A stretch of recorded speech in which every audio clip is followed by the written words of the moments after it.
Baik, salam jumpa pemirsa. Apa kabar Anda pagi ini? Saya David Plaikol bisa kembali menjumpai Anda di obrolan pagi AFB TV Kupang bersama dengan Dinas Kesehatan Provinsi Nusa Tenggara Timur. Kita tahu bersama bahwa sekarang ini sudah masuk musim penghujan, pemirsa, dan juga bagaimana kesiapsiagaan kita juga untuk menghadapi akan peralihan musim ini dengan berbagai penyakit yang setiap saat mendekati kita, dan salah satunya yang biasanya kita jumpai ini yaitu demam berdarah. Nah, bagaimana juga untuk kesiapsiagaan dari Dinas Kesehatan Provinsi Nusa Tenggara Timur sudah hadir bersama dengan kita di pagi ini. Dan pagi ini pemirsa, sebelum saya menyapa narasumber yang sudah hadir, tema kita pagi ini tentang NTT Fight DBD 2020, dan saya langsung sapa Pak Dr. Jeffrey Yap, Dokter Gigi MKes. Selamat pagi, Pak Jeffrey. Pak David. Semangat pagi ini. Tetap sehat. Baik. Dan nanti juga akan bergabung bersama kita Dr. Hendrik Tokan, spesialis anak. Dan sebelum saya menjumpai Pak Dr. Hendrik, saya ke Pak Dr. Jeffrey terlebih dahulu. Ini berkaitan dengan NTT Fight demam berdarah 2020. Nah, ini kalau kita tahu bersama juga, ini kalau berbicara soal demam berdarah, ini setiap tahunnya kita menghadapi demam berdarah itu. Nah, ini untuk mungkin perkembangan situasi terkini berkaitan dengan demam berdarah di wilayah Nusa Tenggara Timur ini seperti apa, Pak Dr. Jeffrey? Baik, terima kasih Pak Bung David ya. Saya sapa akrabnya Bung David juga. Tentunya selamat pagi untuk pemirsa AFB TV yang sempat untuk merelay siaran pagi hari ini. Terima kasih untuk forum ini dari Dinas Kesehatan menyiapkan forum ini untuk sebuah bentuk informasi kepada masyarakat. Jadi baiklah Bapak Ibu sekalian, terkait dengan situasi terkini bahwasannya di tengah masa pandemi COVID-19 yang memang belum menunjukkan angka-angka penurunan, dan kita saat ini memasuki musim penghujan, dan biasanya musim penghujan akan diikuti dengan beberapa penyakit ikutannya, dan salah satunya adalah demam berdarah. Ya, memang penyakit ini bukan seperti COVID yang memang baru tahun kemarin. Jadi COVID betul baru berulang tahun yang pertama itu sekitar bulan November kemarin ya. Tetapi kalau DBD ini memang sudah setiap tahunnya ada. Ya, setiap tahunnya ada, dan setiap tahunnya kita ngalami bersama. Dan inilah mungkin satu hal yang karena sudah terlalu sering berhadapan dengan DBD, kemudian nampaknya masyarakat sedikit abai atau sedikit kurang takut terhadap DBD.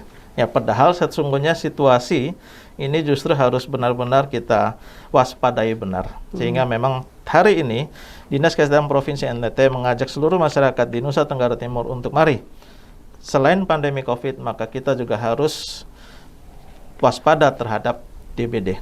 Ya, untuk mengantar kita pada diskusi pagi hari ini, baiklah saya mungkin akan mengantar sedikit terkait dengan situasi terkini DBD di tahun 2020. Jadi ini data yang terhimpun di Dinas Kesehatan Provinsi NTT dari Januari sampai dengan November 2020. Ya, Bapak Ibu sekalian, ya seluruh warga NTT, ya kita tidak bisa mengabaikan bahwa seluruh seluruh kabupaten di Provinsi Nusa Tenggara Timur, 22 kabupaten kota, itu adalah daerah endemis DBD. Ya, kenapa endemis DBD? Atau seperti itu kasusnya. Jadi setiap kabupaten kota itu ada penderita DBD-nya. Ya, jadi ini suatu fakta yang memang menjadi kenyataan. Ya, dibandingkan dengan COVID ada 2 kabupaten yang masih zona hijau. Tapi kalau DBD, semua kabupaten terlaporkan kasusnya. Ya, besaran kasus saya mencoba membandingkan ya. Tetapi tentunya dua kondisi ini berbeda urgensinya. Ya, kalau dari jumlah kasus mutlak DBD di tahun 2020 dari Januari sampai dengan November ini terlapor itu sekitar 5.806 kasus. Ya. Nah, dibandingkan dengan COVID sampai dengan hari ini tercatat 1.200-an. Ya, jadi ini suatu kondisi jumlah kasus kumulatif ya. Ya, kemudian dengan jumlah kasus yang 5.000 sekian ini, kalau dihitung insiden rate-nya, jadi kasus-kasus baru itu, angka NTT itu pada angka 112 per 100.000 penduduk. Ya, jadi 112 per 100.000 penduduk. Nah, sementara indikator yang baiknya dicapai oleh seluruh provinsi di Indonesia itu ditargetkan oleh Kemenkes itu bisa hanya boleh mencapai angka 49 per 100.000 penduduk. Ya, jadi ini menunjukkan bahwa di NTT angkanya masih tinggi. Jadi 112 berbanding dengan 49. Jadi kita harus menekan angka penularan DBD ke arah di bawah 49 per 100.000 penduduk, baru bisa dikatakan kita telah mencapai angka indikator pembangunan yang diharapkan.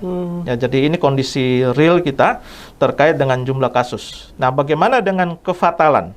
Ya, terkait dengan kefatalan atau dalam hal ini kematian, saya mencoba juga mengangkat angka COVID. COVID sampai dengan saat ini tercatat 22 kematian. Nah, sementara untuk kasus DBD dalam tahun 2020 dari Januari sampai November itu tercatat 59 kematian. Ya, jadi 59 saudara kita yang meninggal akibat penyakit DBD. Ini yang terlaporkan di Dinas Kesehatan Provinsi NTT. Dan terakhir, memang ini suatu keprihatinan, itu 26 November ya, beberapa hari yang lalu terlapor satu angka kematian dari Kabupaten Nagakeo. Ya, jadi sebelumnya bertahan di angka 58, per 26 November kemarin itu menjadi 59 angka kematian selama 1 tahun akibat penyakit DBD. Ya, kalau kita masukkan ke dalam angka case fatality rate, itu NTT pada angka 1. Sementara target nasional ya seharusnya di bawah 1%. Ya, jadi Bapak Ibu sekalian, ini fakta yang menunjukkan urgensi perlunya kita waspada terhadap DBD. Ya, jadi angkanya masih tinggi, kefatalan juga tinggi. Ya, sedikit menyitir, minta maaf. Dengan angka seperti ini, ya, kalau kita mendengarkan rilis dari Bapak Gubernur, memang nampaknya beliau lebih mencemaskan DBD dibandingkan dengan COVID. Ya, dari angka statistik seperti itu. Ya, sehingga memang ini sesuatu yang perlu kita cermati benar, angka-angka ini. Ya, ini sedikit gambaran tentang angka DBD. Dan mungkin satu lagi terkait dengan situasi COVID. Dari 22 kabupaten kota, 16 kabupaten kota itu melaporkan terjadinya kefatalan. Atau dalam hal ini adalah kematian akibat DBD. Yang tertinggi memang Sika, ya, Kabupaten Sika, kemudian diikuti dengan Belu, kemudian Kota Kupang. Ya, ini 3 kabupaten yang mencatatkan angka kematian tertinggi untuk kasus DBD.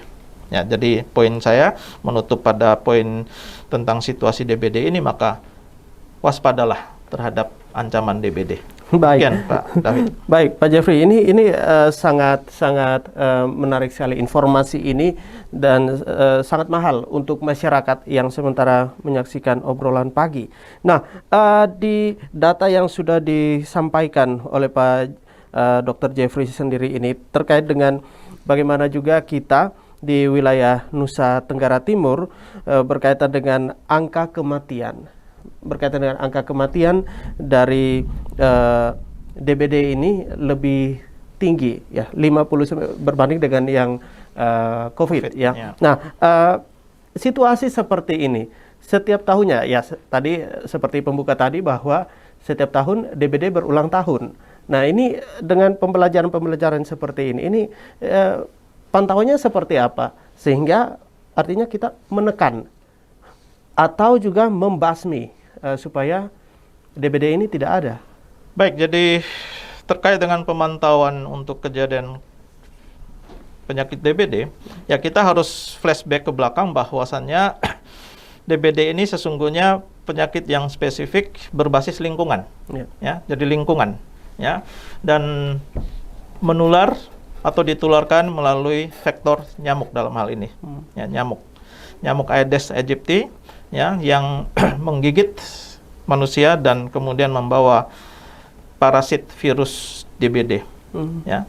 Nah, Kalau kita katakan bahwa kita ingin mengeliminasi DBD, maka mari kita berperang melawan nyamuk. Ya, jadi ini sesuatu kondisi yang memang kita harus mencermati. Kita berperang melawan nyamuk. Bila mana berhasil kita mengusir nyamuk dari lingkungan, maka tentunya kita berpengharapan besar kita bisa bebas DBD. Tapi selama nyamuk masih di sekitar kita, maka tentunya tetap ancaman itu ada. Demikian. Baik. Nah, tentu juga dengan perhatian dari pemerintah provinsi untuk bagaimana juga kita bisa menangkal supaya DBD ini tidak ada di wilayah Nusa Tenggara Timur. Nah, tentu juga ini yang pemegang komando nih, Gubernur Nusa Tenggara Timur untuk memberantas demam berdarah. Seperti apa? Baik, jadi komitmen pemerintah Provinsi NTT melalui Gubernur Nusa Tenggara Timur ini sangat jelas, ya. Beliau menargetkan NTT itu harus zero death, jadi 0 kasus kematian. Ya, ini kita coba mengelaborasikan per September 2020 kemarin. Jadi sebagai dinas teknis yang bertanggung jawab terhadap pembangunan kesehatan, mencoba menerjemahkan keinginan beliau tersebut ke dalam suatu program yang kita sebut sebagai tadi NTT Fight DBD 2020. Kalau kita pakai bahasa Kupang, rasanya NTT lapis DBD, kira-kira gitu ya. Jadi kita ingin benar-benar serius menangani kasus DBD ini, supaya harapan dari Gubernur Nusa Tenggara Timur dapat diwujud nyatakan, yaitu menekan serendah mungkin angka kematian bahkan sampai 0. Di balik daripada pernyataan beliau untuk tidak menargetkan kematian dalam kasus apapun, ini menjadi fenomena yang menarik, Bung David. Ya. Jadi di era kepemimpinan Gubernur NTT Victor Bung Tilu Laiskodat, beliau memang tidak ingin atau melarang instansi, dalam hal ini Dinas Kesehatan, untuk menargetkan indikator angka kematian selain 0. Jadi beliau mengatakan tidak manusiawi kalau kita menargetkan kematian, sehingga memang angka 0 itu menjadi sebuah goal target dan menjadi perjuangan bersama seluruh stakeholder, khususnya juga Dinas Kesehatan, untuk menggapai angka tersebut. Walaupun secara realistis kita harus mengatakan ini cukup mustahil.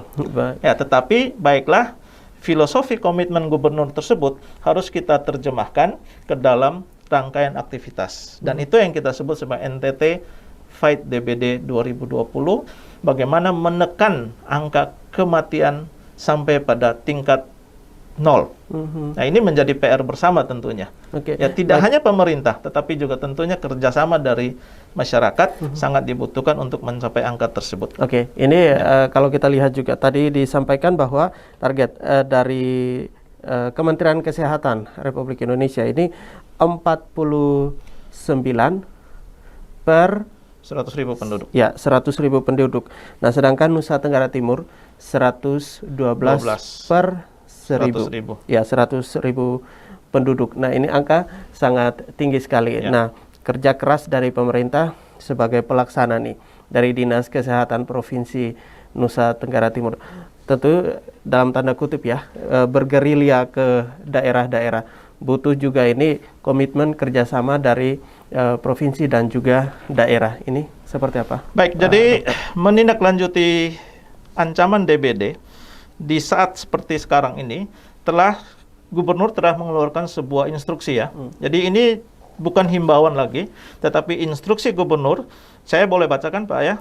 Jadi instruksi Gubernur nomor BU 443/21 tahun 2020. Jadi ini baru dikeluarkan oleh Gubernur Nusa Tenggara Timur dalam konteks bagaimana memberikan guidance kepada seluruh stakeholder di level provinsi sampai kabupaten kota untuk menangani DBD ini. Ya, sedikit poin pertama, isi daripada instruksi tersebut adalah yang pertama sekali tersebut dengan sangat jelas bahwasannya harus menjamin perlindungan terhadap hak-hak masyarakat sehingga terhindar dari penyakit demam berdarah dengue dan akibatnya, sekaligus mencapai komitmen pemerintah Provinsi Nusa Tenggara Timur, yaitu 0 kematian akibat DBD.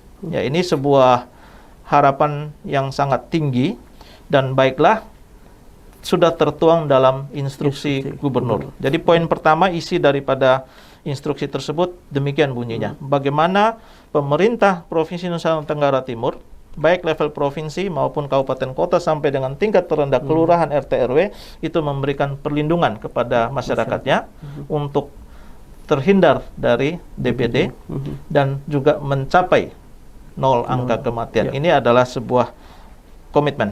Ya, poin kedua daripada instruksi tersebut adalah seluruh stakeholder segera melaksanakan berbagai program aksi untuk pencegahan, ya, dan pengendalian demam berdarah dengue.